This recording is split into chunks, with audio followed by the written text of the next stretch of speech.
Copy over Patreon here. All right, perfect.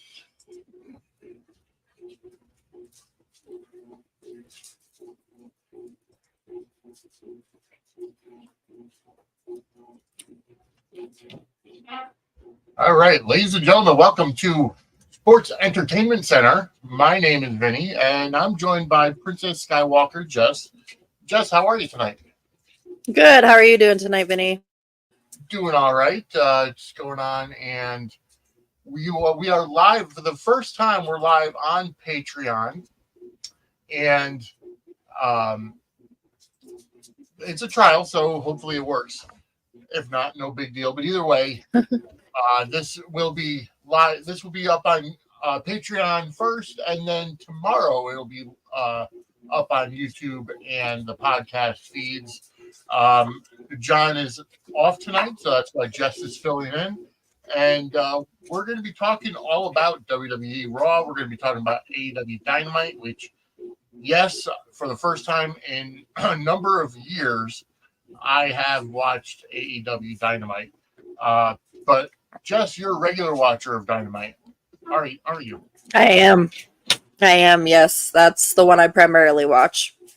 Okay, so would you consider yourself more of an AEW fan than a WWE fan?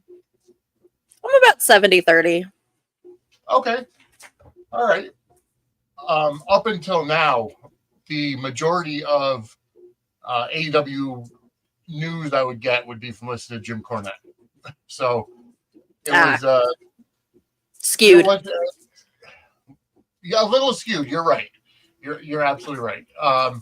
But you know what? Let's go ahead and we'll start off with Dynamite from Tuesday night, as they did go up against NXT. It was titled Tuesday. AEW Dynamite was on Tuesday night because of MLB playoffs on TBS. That's why they ended up doing this. It was only 1 hour that overlapped between NXT and AEW, whereas NXT was 8 to 11 and or 8 to 10, and AEW was 9 to 11.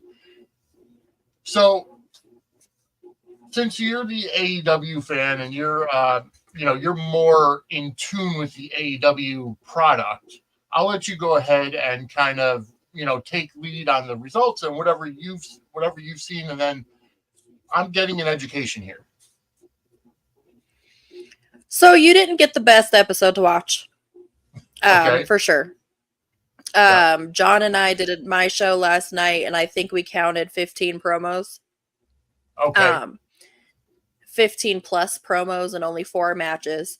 So that's not a typical Dynamite. There's generally more matches. From what I saw and what I heard was that there was travel issues. Okay. And that's why a lot of the show format had to change, was because people couldn't get there.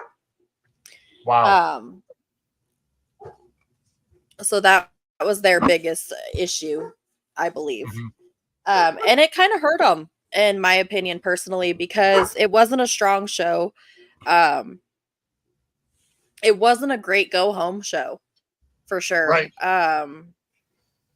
For Wrestle Dream, and I expected a lot more out of it due to the fact that Wrestle Dream was this weekend. They did a lot of setup. I think that's what a lot of the promos were for. But it fell flat. The crowd fell really flat the whole night. They were just kind of blah. So I thought I had my notes here, and of course I don't. But it was decent. It started off with a promo by Jon Moxley. Hang on one see if my husband can find my notes.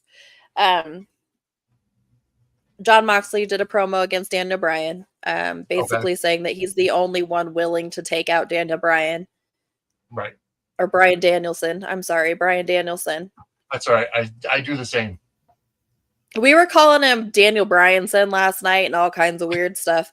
I've never been a huge fan, so, and not trying to be disrespectful, and I'm not trying to be an asshole, but I've never been a huge fan. Ooh, pardon me. I don't know. Can I curse on your show? Oh, yeah. No, absolutely. Okay. Dropping, because once we bring up Phil, it's going to be my typical fucking Phil. Because that's just what happens every time I talk about Phil. But anyways, I digress. That in turn turned into a promo by Dan O'Brien. Mm-hmm. Bryan Danielson. Something like, whatever his damn name is right now. Yeah. But his promo didn't really touch on Mox too much. He was kind of looking past Mox and looking towards his tag team match that he had. Mm-hmm. So he was more pointing it towards Claudio and Pac.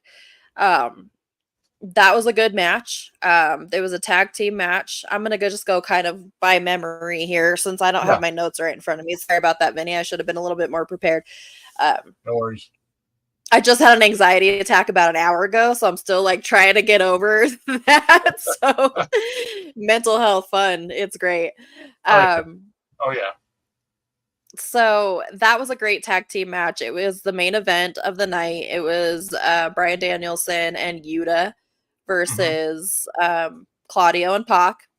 And now they're the Trios champion. Yuta, Pac, and Yuta, Pac, and Claudio are the Trios champions. Why they put the Trios belts on them and then broke them up the same night, basically, or right, doesn't make much sense to me. It's just devaluing the product,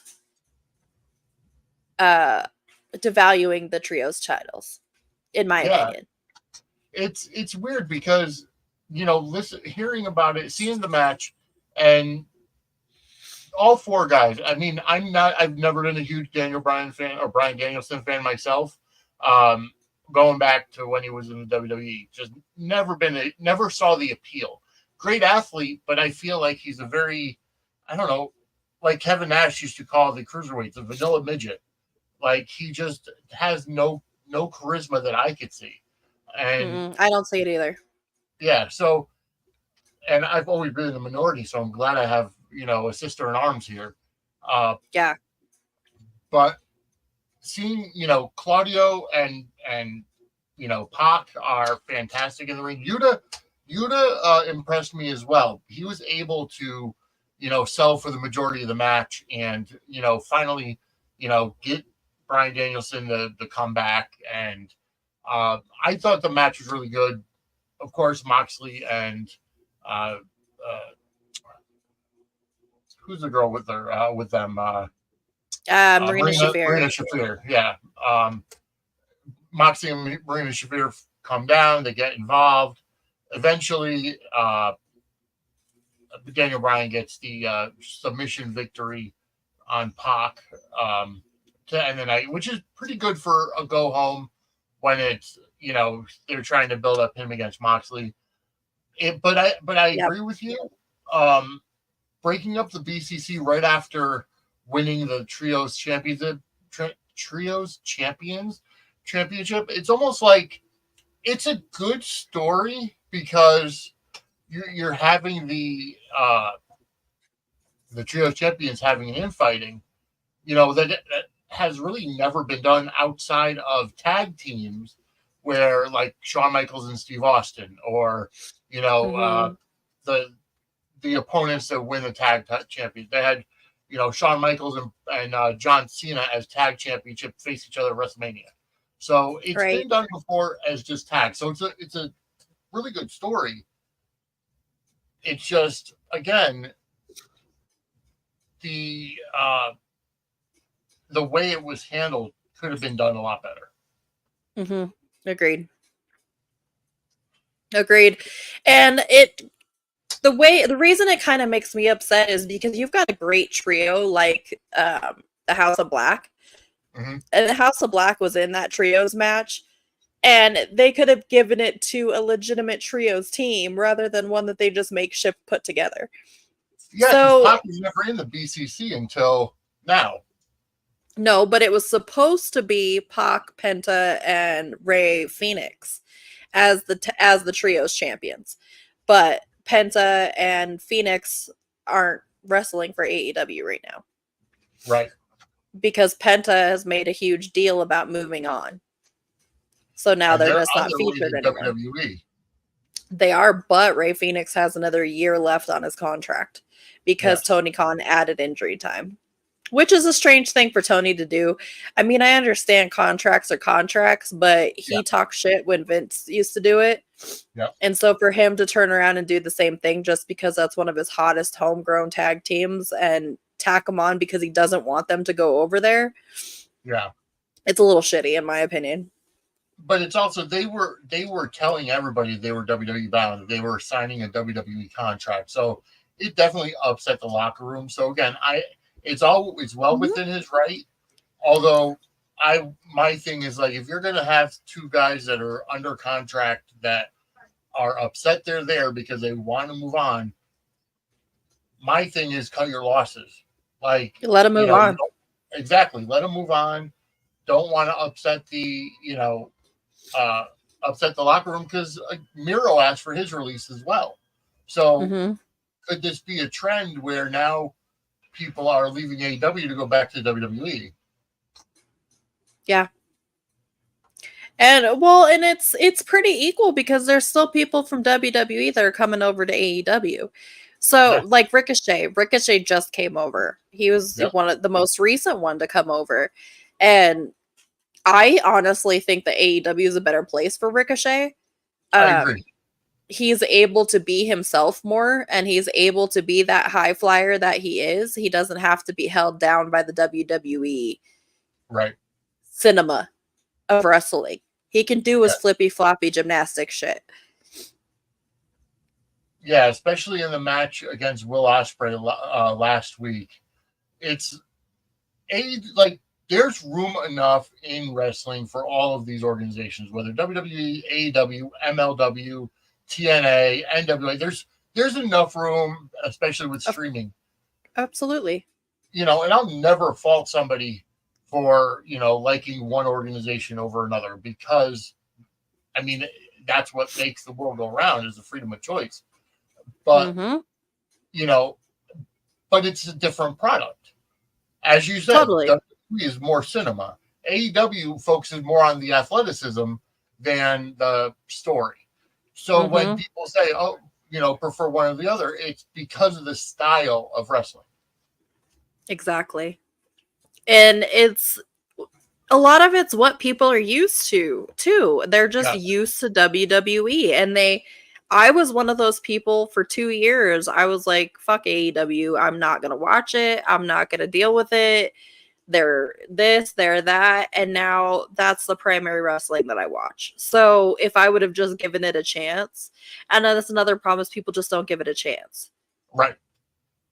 No, you're right. Like I made the sacrifice and I bought the all-in and all-out package, because I wanted to get into it, knowing that I was going to be starting the show. And I wanted to be more versed with AEW.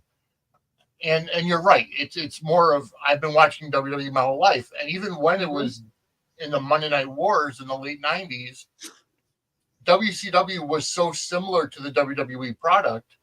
There were those differences, but not to the point where it's so much different between WWE and AEW. The presentation is different. The style of wrestling is different. So it's getting out of that. I don't want to say hypnosis of WWE, but it's just comfortability. Yeah, exactly. Comfortability. Yeah, that's how I was too. I mean, I've been watching WWE since I was 12 years old. Well, truth be told, I started watching AEW. It was X-Pac and when he was 6-Pac and the NWO that brought me into wrestling. Yep. So But when Eric Bischoff screwed over Six Pac and Yeah. he moved over to WWE, Yep. I primarily watched WWE because I was following X Pac where he was going because he was my favorite wrestler at the time and the reason that I watched wrestling. Yeah. But I had that comfortability with WWE, their product, their wrestlers. And now I think a lot of it is I'm not familiar with a lot of the wrestlers that they have now. So Yeah. that in is part of my disconnect, I guess, from WWE is I'm not familiar with these newer people. I was never an NXT person, so when they come up, I'm like, who the hell is this? I don't know who they Right. are. Yeah. And I think that's the same thing for AEW because I was never somebody who got into the indies because I've been to a few indie events here and there, which is fine, just to see the former WWE talent that would come in for the one off or whatever. Mhm. And then I was never aware of the Young Bucks or Omega. I never Me watched either. New Japan, so I didn't know the Bullet Club or what have you. So when they did All In, yeah, I was excited to watch it. I've watched the original All In, which of course is basically the genesis of AEW. Mhm. Because they had a lot of great talent on it. And when they held the original um, uh, press conference announcing that AEW was coming in January of whatever it was, 2018 or 2019, and Chris Jericho spoke there, and I put out the tweet, and I'm sure I could find it, that for as much as Hulk Hogan did for the WWE and WCW, Chris Jericho is going to move wrestling into the new millennium, into the future because of his, associated with AEW. Yeah. And it's just, that's what I felt at the time. Saw how different the product was, and eventually I got turned off to it. Yeah. Yeah, and I wouldn't even give it a chance. It Yeah. was Sammy Guevara's vlog that actually made me start watching AEW. Because I Oh, okay. started watching Sammy Guevara's vlog and I really enjoyed watching him wrestle. And so I wanted to see more of it. So I started watching it. And then it became more interesting to me because WWE was in a really bad spot at the time. Yes, you're right. It was during COVID. WWE was doing terrible when I started watching it. So it was the later part of 2020, Yeah. when COVID was still a thing. And even though they were putting on shows with no crowds, just like the WWE was, Mm-hmm. it was a more interesting product to me than what the WWE was doing in the Thunderdome Yes. because it was horrible. The shit they did during COVID was terrible. It Yeah, was really just was. not a good time to be watching wrestling and watching WWE.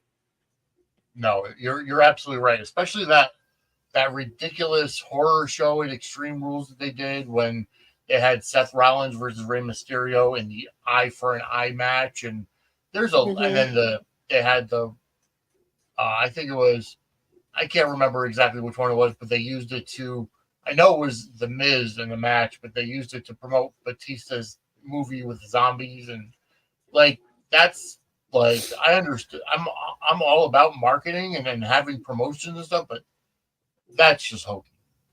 Yeah, do it right. And Yeah, then they ruined the Fiend character during that time by they having did. Brandy Orton set him on fire, and They losing ruined to the feed Seth way before Rollins. that, though. They ruined the feed way before that by giving him the title. They Yeah. should have never put the title on him at that Saudi show. Rest in peace, Bray Wyatt, because he was amazing. Yeah, he really was. He was very creative. Didn't have the run that he should have. And to Mm-hmm. be honest with you, I enjoyed the original Wyatt family, Bray Wyatt character more than the Fiend. Mm-hmm. But that's just me. I did too. All right, so we And have some similar tastes in wrestling then.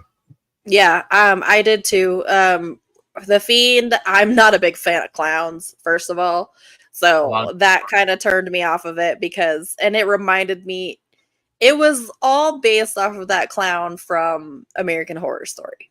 It had to have been based off of the clown that they had in that season of American Horror Story, which was the worst fucking season of American Horror Story they ever did. Was the one with the election. I don't know if you're familiar with that show, but they had a whole season revolving around the election and this, that, and the other. And it was the stupidest one, but they also had a clown mixed into it in some, like a scary clown. But the mask that Bray used was similar to that clown. Twisty the Clown. That's what they called him. Okay. But Bray Wyatt was such a, I don't know, his mind was just so amazing and just so creative and so just, it was beyond. Yeah. And I think the spiral for Bray, and of course, for you guys that are watching, we're kind of going off on tangents here, but we are sorry. No, it's not a big deal at all, because I'd rather have a more natural conversation than, just giving results. But when it comes to Bray, I really feel like once Brody Lee passed away, number of years ago, I think that had a really big toll on Bray and his mental health. And similar, of course, you don't want to necessarily compare it to it, but similar to the way Chris Benoit was after Eddie Guerrero passed away. Right, went out to the extreme. Right, exactly. And then Bray, I don't know if Bray asked for his release or he just got released during COVID. I think he just got released during COVID. That was strange. It was. It really was. And then he comes back and they do the whole thing, because he was released after the Fiend character. So, they were setting up this whole thing with Uncle Howdy. And then that's when, Bray passed away. So the Wyatt 6 is, I'm not a huge fan of the Wyatt 6. I don't see the appeal to it. I haven't seen much of it, if I'm being honest. Yeah, and there really isn't much to it. There's been a few vignettes here and there. They've had, a couple of matches, but now they haven't been seen on Raw in the past couple of weeks, other than just quick little snippet, like, vignette things. For example, like this Monday night on Raw, there was a part where Karrion Kross was talking to The Miz, and they just had a little overlay that said, "Oh, there you are," and that was, the entirety. Yeah, I saw that. So it's maybe it's setting up a feud between the Wyatt 6 and the Final Testament, which could be something that's interesting, to say the least. But back to AEW. Back to AEW. Sorry, we totally digressed on a whole tangent. Okay, so that was the main event. That was a decent one. My favorite promo of the night had to have been Ospreay calling out Don Callis. Don Callis admitting that he was the one that sent Takeshita out there to ruin the match. He tells him that he doesn't know shit, which I loved, because fuck Don Callis. I mean, everybody hates Don Callis. How can you not hate Don Callis? He's one of those ones that you hope every time he sits down, he sits on a tack, just it's like torture all the time. There's a rock in your shoe that you can't ever get out. Yeah. But it was a great promo. Came out, Takeshita comes out, attacks Will Ospreay. They have a battle. Kyle Fletcher comes out and he's super conflicted. So I'm really curious to see what side Kyle Fletcher is going to end up on. Yeah. Kyle Fletcher's a phenomenal talent. I mean, from when he debuted till now, how far he's come, it's absolutely amazing watching him wrestle, because he's so good. And him and Will Ospreay have a lot of history, so it'll be really interesting to see if he lands on Will Ospreay's side or if he stays within the Don Callis family. I mean, just judging from basic wrestling psychology would be that he's going to turn on Osprey and stay with the Don Callis family. Of course, Tony doesn't always go by basic wrestling psychology, so we'll see where it goes. Because the one thing I have to say about Tony Khan is that he is a wrestling historian. He knows wrestling. He's been a fan of it for years, and he knows. I mean, who hasn't done their own kind of, fantasy booking, whether you're booking your own. I mean, that's why we play the video games. Right. That's why we have the WWE Universe mode on 2K, so that you can create your own, WWE Universe or create your own eFed.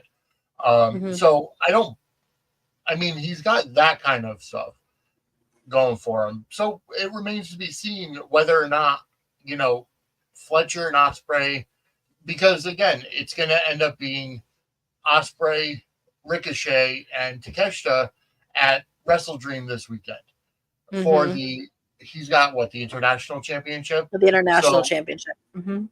So it remains to be seen what they'll go with. And I feel like, I don't know. I can't really hazard a guess because I don't know it too well.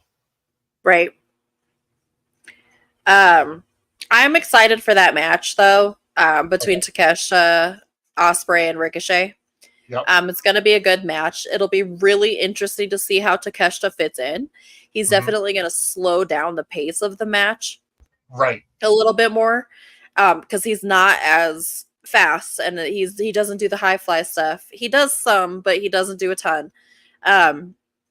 I don't know if you wanted me to give my prediction or not for Sunday, but I think that Takeshita is actually going to win this match. Makes sense.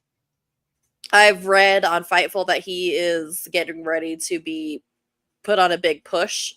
So it would make sense of him to dethrone Will Ospreay in this match if they are, in fact, giving him a push and giving him that international title.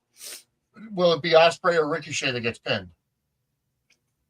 I think it's going to be Ospreay that gets pinned because of the heat that him and Takeshita have together. So him and Takeshita have that heat together. So it would just make more sense to pin Ospreay, and then that gives Don Callis to be like, oh, see, I always told you he was better than you now that Will Ospreay is not in the family anymore. Yeah. So, I mean, that'll be a good match coming up on Saturday at Wrestle Dream. I did see they had two really good. Well, no, I shouldn't say really good, but they did have two women's matches on Tuesday night. They did have the number one contenders match, 4-way. Willow Nightingale, Nyla Rose, Saraya, and who was the fourth one in that match? Jamie Hayter. Jamie Hayter. Yeah, because Mariah May kept calling her Daphne from Scooby-Doo. Yeah. There were a lot of botches in the match. But I'm not always somebody that's going to get on anybody for botches, because the way I look at it is, if you're supposed to suspend your disbelief and think it's an actual fight, not everything is going to be silky smooth, and not everything is going to be so choreographed. So I don't mind botches too much. But even then, there are some that were just you couldn't even suspend your disbelief on. Like Nyla Rose could have gotten seriously injured. Yes. Like seriously injured. I tweeted her yesterday morning and asked if she was okay, and she said she's got a boo-boo. So that looked like it fucking hurt. I mean, it just looked like it hurt. Yeah. She hit middle of her back. There was no stopping her on the apron, right on the corner. So that was a very dangerous spot. It was.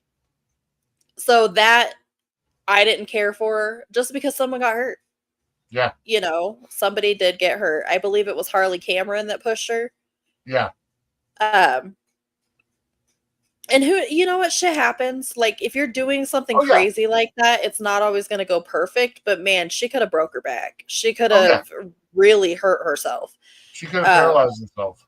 Absolutely. yeah, it could have been a lot worse than it was. So it's Yeah. just a good thing that she was still able to get up and walk out on her own.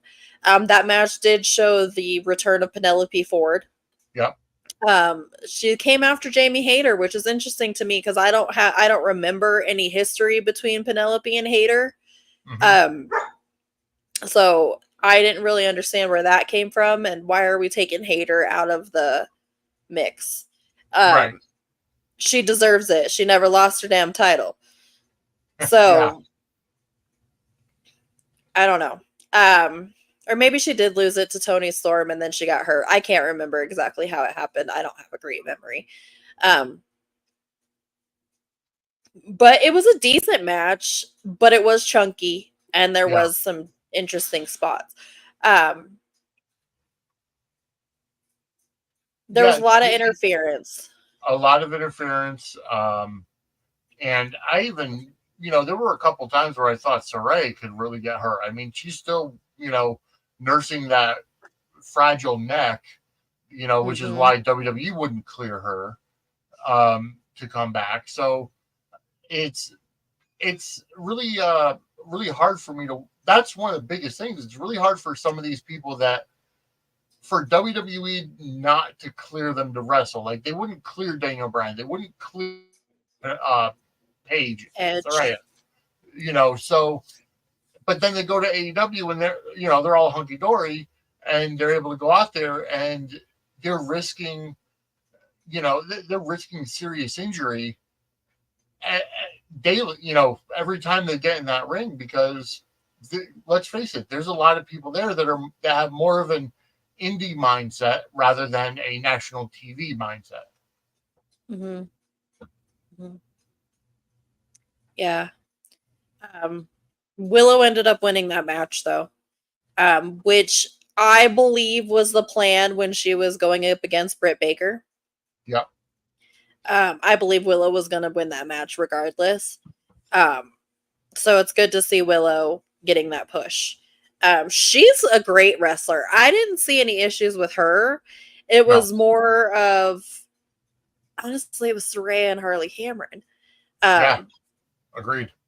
which is really weird and because Saraya is such a veteran. Yep. But she doesn't wrestle much. So Exactly. Yep. And in a situation like that, especially in a four-way, you have to have chemistry with everybody, and your timing has to be spot on. mhm, Um, there's just too many bodies. there it is. So that sets up Willow Nightingale and Mariah May for the AEW Women's World Championship at Wrestle Dream coming Mhm. up again on Saturday from Tacoma. Um, all right, I got to ask, seeing the main event spot and the whole storyline with Moxley and the BCC and how they're reforming it. Do you think, and I don't know how this rumor got started, do you think it's leading up to Shane McMahon coming into AEW? John and I have been talking about that off and on. And it would make sense because of all of the leaks with Mm-hmm. the photos that he had meetings with Tony Khan. He's been seeing with the Young Bucks. He's been this, he's been that. And it would be good for AEW. Agreed. It would be really good for AEW to bring Shane McMahon in. Um, Yes. from a creative perspective, it would be phenomenal. And I think Yep. that Shane would be able to get Tony a little more on track. I hope so. And get a little bit more direction into what's going on. Not that, I mean, I'm not complaining. Obviously, I'm an AEW fan, Right. but there's room for improvement. I'm Oh, not yeah. a delusional AEW fan. Um, Right. like John and I have been talking about, their tag team division's terrible. They're not highlighting it, and the Young Bucks are just holding the titles hostage, which was one of the promos we had last night, actually, Mm-hmm. from Private Party, because Private Yes. Party is going up against the Young Bucks on Saturday for the tag team championships. Right. And it would be really nice to see Private Party um, succeed, Yes. but I don't see it happening. It depends. I mean, I've never been a big Young Bucks fan. I feel, and maybe it's because they're doing such a good job that it's blending, reality and fantasy, and they're really, you're looking at them as characters, but they really, you know, uh, exude their characteristics into a personal life Mm-hmm. situation. Um, but I would like to see Private Party go over because they do deserve it. They've been there since day one. Mm-hmm. They're a fantastic tag team. And I know that the comparison has always been Private Party and the Street Profits. And they're similar styles and similar wrestling styles. I would like to see Private Party get the win, and then you had Stokely Hathaway kind of trying to be there as their manager, trying to kind of get the rub and lead them. Will this, if they do lose to the Bucks on Saturday, do you think that they'll have to reconsider going with Stokely, or do you perhaps see them joining up with MVP? They are more of like an MVP style, but I don't think Okay. that faction is going to get that big. I don't think. Mm-hmm. I'm pretty sure they're going to be bringing in Lashley. Lashley's for sure because he's already signed, so Yep. that's already been talked about. But I also think that Swerve Strickland is going to play a part in it as well. Um, he is returning at Wrestle Dream on Saturday. Mm-hmm. And he did tweet out that he's ready to talk business. So, putting two and two together, Yeah. that would make me think that he's going to be having a conversation with MVP. Right. Now, I don't think that they're going to bring it beyond the four of them. Probably, Yeah. possibly Hobbs in that group. Yeah. But I don't think it's going to go beyond that. I don't think Private Party sticks with Stokely, though. There's a possibility that maybe since they showed Top Flight last night, Mm-hmm. and there's a little bit of dissension with Action Andretti, Yeah. that maybe Stokely will go to them. Okay. So it's definitely something to watch, and there are some stories with AEW. I'm not going to say that there's no storytelling at all. It's just a lot of it gets disjointed, especially when Tony Khan says, "Oh, week to week booking or long term storytelling isn't something that's viable anymore." So it remains to be seen how things play out. Um, we also had women's the TBS championship along with the NJPW championship on the line. Mercedes Moné taking on Emi Shikara. Oh yeah, Emi Sakura. I'm not a huge Mercedes fan. Never have been. I think she was overrated in WWE. And I don't I see her as the absolute least of the four horsewomen. And even coming over here, I feel like it was a huge flop. I don't, I, I don't like her character, I hate and it.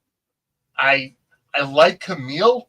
I wish they would put more spotlight on Camille, and I would really look forward to that match between Camille and Chris Statlander. Absolutely. But I totally agree with you, Vinny. I'm not a Mercedes Monet fan. I was not a Sasha Banks fan. yeah, Um, and it could be, like you said, like the Young Bucks, where it's a matter of character blurring the lines of reality. And hmm maybe she's not who she seems as a character. And maybe she's just doing a really good job. But to me, she seems exactly like the character she plays on yes, TV. yeah, Very stuck up, very self-centered, very and I'm just talking out of my ass here because I don't know. I don't know. I'm just right, this is the perception she gives is right. that she thinks she's better than everybody else. And I think what really rubbed me the wrong way was the way she left WWE. And don't get me wrong, you have every right to disagree with creative. You have every right to not like where they're going with your character, or when she and Naomi walked out, it was because they were putting them in a singles tournament instead of focusing on the women's tag belts. That's a whole different situation. But you don't just walk out. Like, to me, that shows a poor work ethic. You go in, you say, okay, well, we don't like this, but here's a different option. Or, and we know that Vince was out of touch. We know that, Vince was, whatever was going on personally, professionally, whatever. And, it is what it is, unfortunately. But when it comes down to it, you don't just walk out. And I think that's what put a bad taste in my mouth. And the rumors of her, throwing a temper tantrum after, losing, I think it was losing the women's championship or something to that effect, where she had problems with creative and decided to go home for a little while, almost like, Steve Austin did. I remember that. In the early 2000s. So I was going to say, didn't Steve do that? Yeah. So it's like, I don't like that kind of thing. You suck it up, and even if you don't like something, you come in with a different option. And if the boss says no, you just go and do it. That's it. It's as simple as that. Well, and I hate the fact that it affected Naomi, because I don't think Naomi was the spear, and I'm talking out of my ass again, but I don't think she was the spearhead of what happened there. And it's just like Charlotte Flair. I'm not a fan of Charlotte Flair. I have heard that Ashley Flair is the nicest person you will ever meet in your whole entire life. But boy, do I hate Charlotte Flair. Yeah, agreed. But I've never heard very good things about Mercedes. Me either. Yep. So, and it could just be rumor, but I've just never heard good things. Yeah, no, I agree. No, I'm on the same page with you as well. But while we're 40 minutes in, anything else you want to go over from Dynamite before we switch gears to WWE? Just the Jay White match. He had the squash match, but he put on a very, very good promo.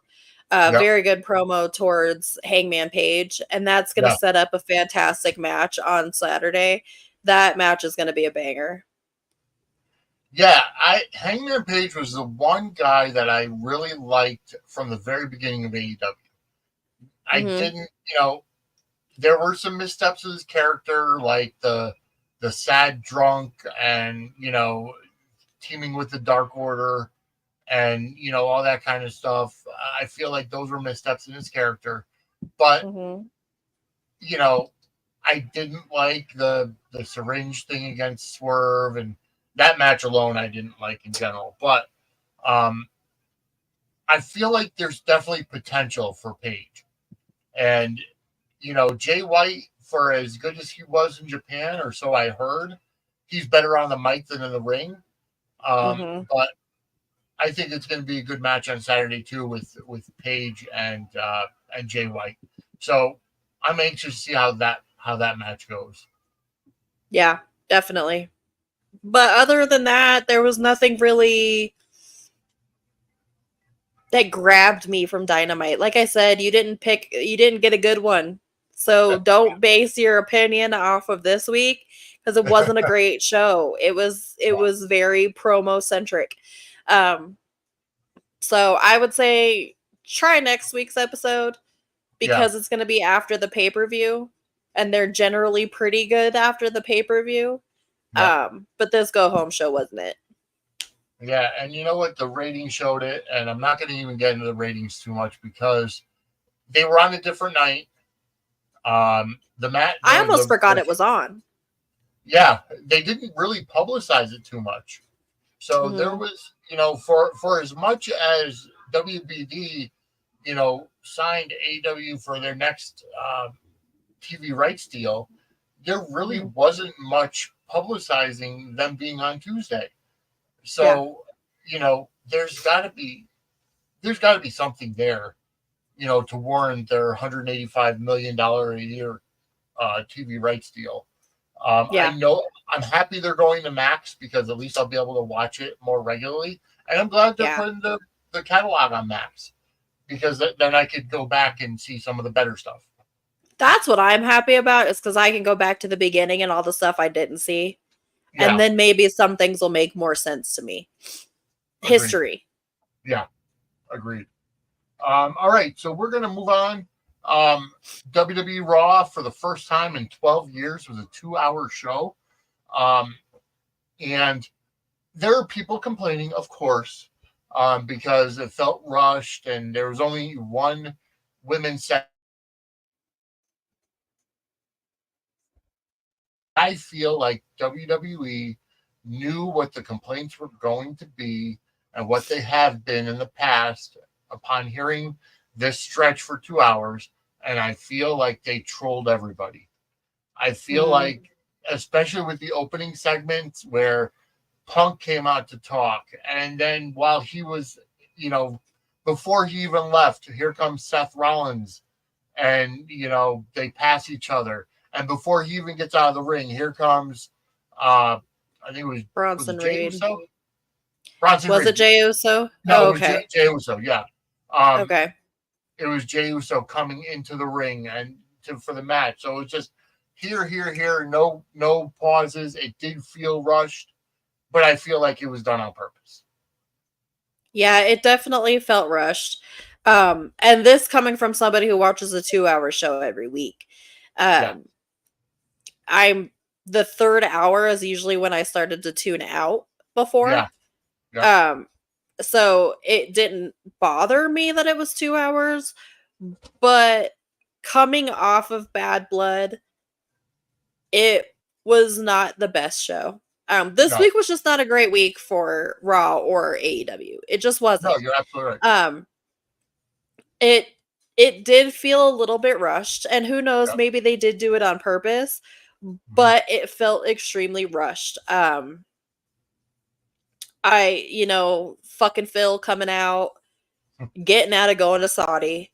That's the only reason he's taking his break. I don't know what my future is. Well, then go the fuck home, dude, because nobody wants you here anyway. And it's not because I'm not saying that as an AEW fan. I promise you I'm not being an AEW idiot. I'm being honest. I don't fucking like him. What he did was unprofessional. Agreed. You don't hit your coworkers. You don't attack your coworkers. And I didn't really like him before this anyways because of his behavior. Him sabotaging press conferences, him, just, oh, I'm exhausted and I work with fucking children. Dude, be professional, knock it off. Get it. You came here thinking it was the end all be all. You're not happy because you're not the number one guy. But Tony did put a lot of effort into him. But I'm digressing in a whole lot of different directions. But I'm glad he's taking a break. Yeah, he's taking a break because he's not, he's not somebody that agrees with the Saudi shows and WWE getting Saudi money. And you know what? It is what it is. I'm not going to fault somebody for having their feelings against, or should I say, any country or any government or whatever. My biggest thing is you don't take it out on the fans that are attending to see. Mm-hmm. Now, I know that Sami Zayn's situation in the past was a little different. There were some religious tensions between one set of Muslims and another set of Muslims or something like that. I don't get into all that. Mm-hmm. So there was a reason why he didn't go and Kevin Owens didn't go because of that. I get it. And I'm not going to fault somebody for not going over there. Mm-hmm. My biggest thing is, it takes it out on the fans. The fans are paying to see, the WWE superstars. They only get them 2 or 3 times a year. Whereas in, America, we can basically get them, 52 weeks a year. So it takes it away from the fans. But whatever, it is what it is.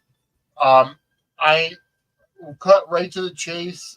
There were 2 big matches this week that were publicized, and one was Gunther defending the World Heavyweight Championship against Sami Zayn, and Yep. Bronson Reed against Braun Strowman in the last Monster Standing match. Or was that last week? That was last week. That was last week. Okay, so yeah, that was last week. Yeah. And then we had that was on Bad Blood. Sorry. I'm getting the shows confused now. I get it. There's so much wrestling on nowadays. There is. But there was also Jey Uso beat Xavier Woods to keep the Intercontinental Championship. I'm so glad they're teasing the breakup of the New Day.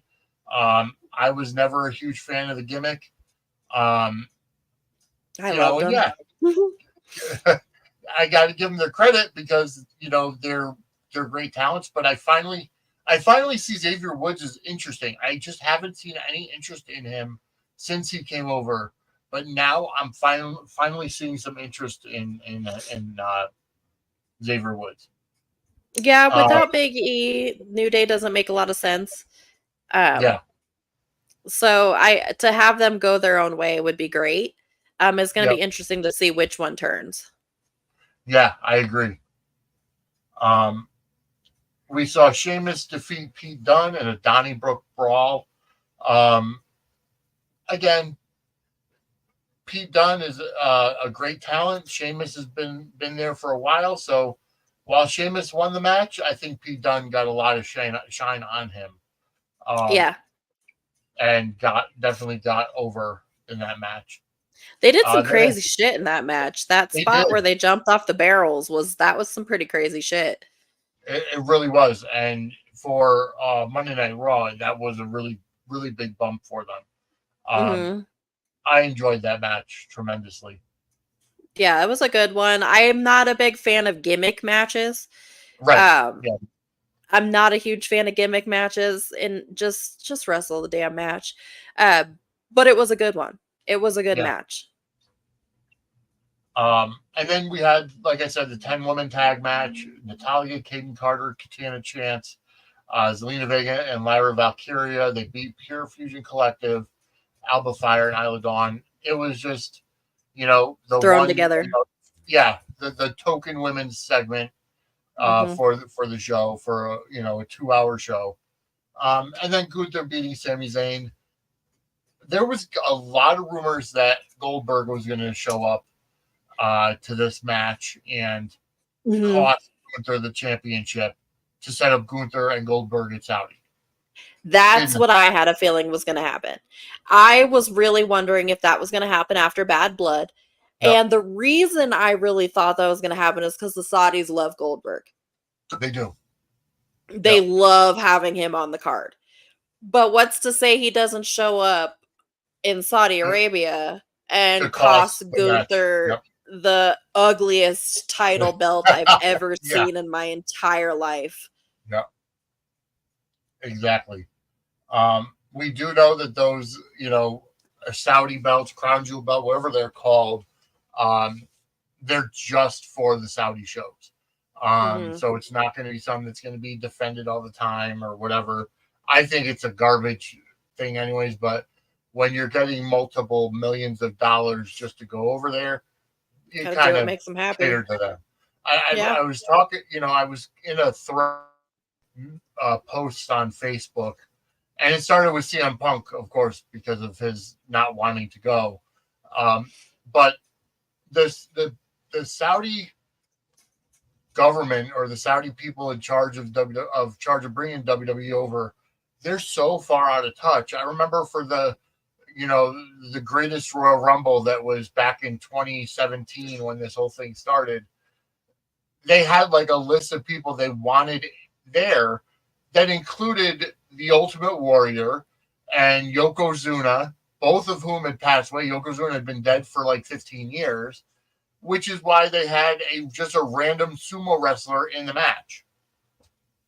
So it's, like you said, they do love Goldberg. They love Brock Lesnar. They love the bigger names from the Attitude Era from the 90s, from the 90s and early 2000s. So it remains to be seen. And you could get into a whole debate about whether or not, it's good for WWE to be doing stuff with Saudi. That's neither here nor there. I Mhm. just want to see if you're a fan of the product and the product is coming to be live in your area, then you know what? You're doing it for the fans. Exactly. And those fans are so happy. They There are. is something going on outside my house. There has been a helicopter. Sorry, I digress, but there is a helicopter that has been circling for quite some time now. So that leads me to believe there's something crazy going It's on. got to be. I know that they've been Sorry about having. that. No, it's okay. I know they've been having naval or they've been having like naval helicopter trainings in our area too. So I who the do hell live by knows what's Buckley going on? Space Force Base, but I don't know. It's just been like hovering. And I can hear it over my headphones, so that means it's really close. Yeah. I'm like, what is going on outside? Okay, sorry, ADHD moment. You'll get Ah, used to those with me, Vinny. no worries. Trust me. It's squirrel syndrome. Uh, Squirrel syndrome. Yep, I'm like, whoop. um, yeah, coming up. So, coming up on Saturday, we know is AEW's Wrestle Dream. I am going to start Yep. watching more Dynamite. Um, can't really say that about Collision because there's only so many hours in the day. I don't even watch Collision. So yeah, there's only so many hours a day, and with watching, all the soap operas that I watch, along with the Raw, SmackDown, NXT, which NXT on Tuesday night, uh, great show on the CW. Randy Orton made an appearance. He beat Javon Evans, and they were trying to do a RKO out of nowhere, and it was just Hmm. botched. It did Yeah, not work. I felt so but bad for Randy Javon told the kid Evans. it was okay, Yeah, and yeah, that's big of Randy it is. because 20 years ago, Randy would That have would bit his not. fucking head off. Yeah, you're absolutely right. So that's really great of Randy. NXT, I've never watched NXT. Um, I can honestly say I just haven't watched it. Mhm. Um, but they're doing good on the CW. Yeah, they've been good now for I want to say the past year and a half that Shawn Michaels has been in control of the Hmm. creative down there. It's been fantastic. Um, and NXT started out really good, and then Vince got a hold of it, turned it into the unicorn vomit that was NXT 2.0. Mm. And then now that it's back under Triple H and Shawn Michaels, and who'd have thunk that, 25 years ago, who'd have thought that DX would be running the WWE? You're in my brain right now, Vinny, because literally I was getting ready for you to stop to say who would have thought the inmates would have been running the asylum. Yeah, When we started watching 30 years ago, who the hell would have known that those two would be in charge? exactly. Just all the horror stories that came out about Shawn Michaels being, one of the most unreliable and uh, Yeah, hard to just a prick. hard to deal with, and the curtain call and everything, and now the two are running WWE and doing a fantastic job. They are. They're doing a really good job. And, you can't fault them. Shawn Michaels has been doing great with NXT. He's built Yep, a lot of stars. He's he built a has. lot of fucking stars. So it's great that he's in charge of it. It's nice to see that he has come full circle and that he Yeah, is such an upstanding person nowadays, and he's exactly. come so far from where he was.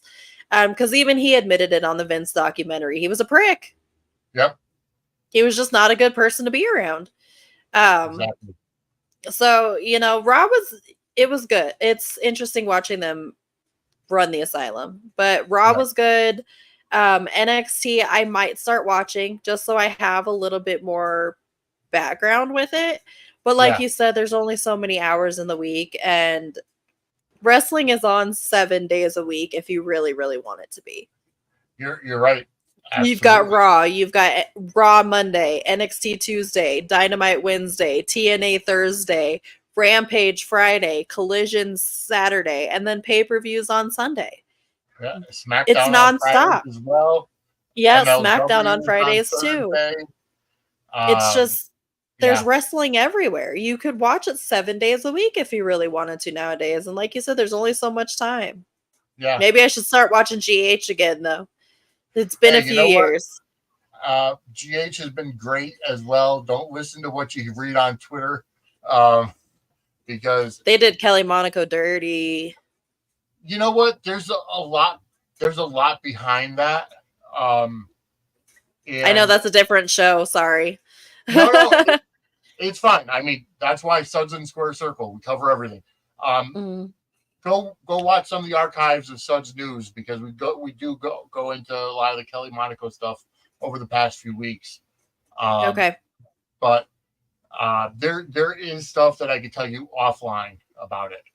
Okay. But either way, we're about out of time for tonight. I want to thank you. If you are watching live on Patreon, I want to thank you for signing up. But either way, for those of you that were watching the Mr. McMahon roundtable discussion, that will return next Thursday. We're not doing an episode tonight. That'll return next Thursday. But if you want to get all of our programming for Suds and Square Circle early, sign up for our Patreon, patreon.com/Suds and Square Circle. You'll get Sports Entertainment Center.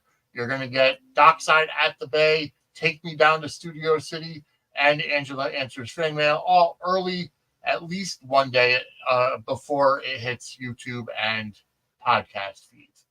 All right. Jess, you're going to be watching Wrestle Dream on Saturday. Sure am. I'm going to be watching Wrestle Dream, and then on Monday or Tuesday night, I'm going to be doing a review show. All right, fantastic. We'll tune into that. For those of our viewers that don't know, where could everybody find you? You can find me on X at Princess Skywalker 10, and then you can find me on YouTube at The Lowdown with Princess Skywalker. So give me a like and subscribe. It's primarily wrestling related. And it is more AEW centric. I do some WWE shows, especially after pay-per-views. But I do primarily do AEW shows. Fantastic. And I do want to let everybody know that you've been noticing, if you have been noticing, Suds News, as well as The Lowdown with Princess Skywalker and Chairshot Sports. They've been streaming on multiple Twix accounts, multiple YouTube accounts, because of everything that we're doing here. So if you are watching on a different feed, we thank you. And you'll get to know everybody. Yes. So for Jess, I'm Vinny. We'll see you next week on Sports Entertainment Center. Have a great week, everybody. Bye.